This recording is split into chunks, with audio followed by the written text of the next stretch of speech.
আসসালামু আলাইকুম দর্শক। দাবি তো নয়, এ যেন মামাবাড়ির এক আবদার। বিএসসি প্রকৌশলীদের 3 দফা দাবি অযৌক্তিক বলে মন্তব্য করেছেন ডিপ্লোমা প্রকৌশলীরা। একই সঙ্গে এ নিয়ে গঠিত সরকারি কমিটি 3 দফা বাস্তবায়নের চেষ্টা করলে তা প্রতিরোধের হুঁশিয়ারি দিয়েছেন তারা। তাদের দাবিগুলো দেখলেই আপনি বুঝতে পারবেন তারা ডিপ্লোমা প্রকৌশলীদের কতটা খাটো করে দেখছে এবং হ্যায় প্রতিপন্ন করছে। বিএসসি প্রকৌশল শিক্ষার্থীদের অযৌক্তিক দাবিগুলো হলো: নবম গ্রেড সহকারী প্রকৌশলী পদে কেবল পরীক্ষার মাধ্যমে নিয়োগ ও ন্যূনতম যোগ্যতা বিএসসি ইঞ্জিনিয়ার করা, অর্থাৎ ডিপ্লোমা প্রকৌশলীদের দশম হতে নবম গ্রেডের যে পদোন্নতি রয়েছে সেটা বন্ধ করে দেওয়া।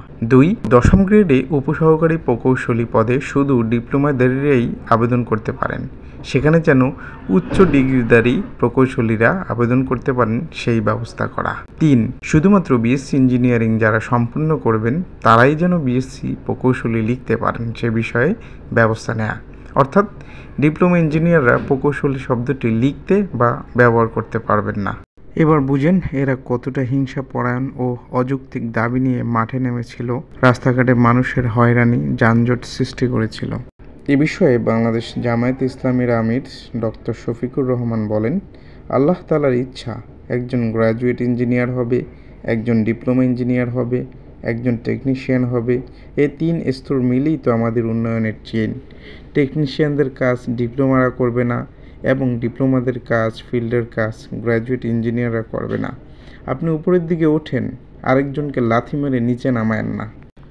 আর একটা কথা বলি, উনি হয়তো জানেন না যে বিএসসি প্রকৌশলীরা কিন্তু গ্র্যাজুয়েশন কমপ্লিট না, এটা হলো তাদের পোস্ট গ্র্যাজুয়েশন।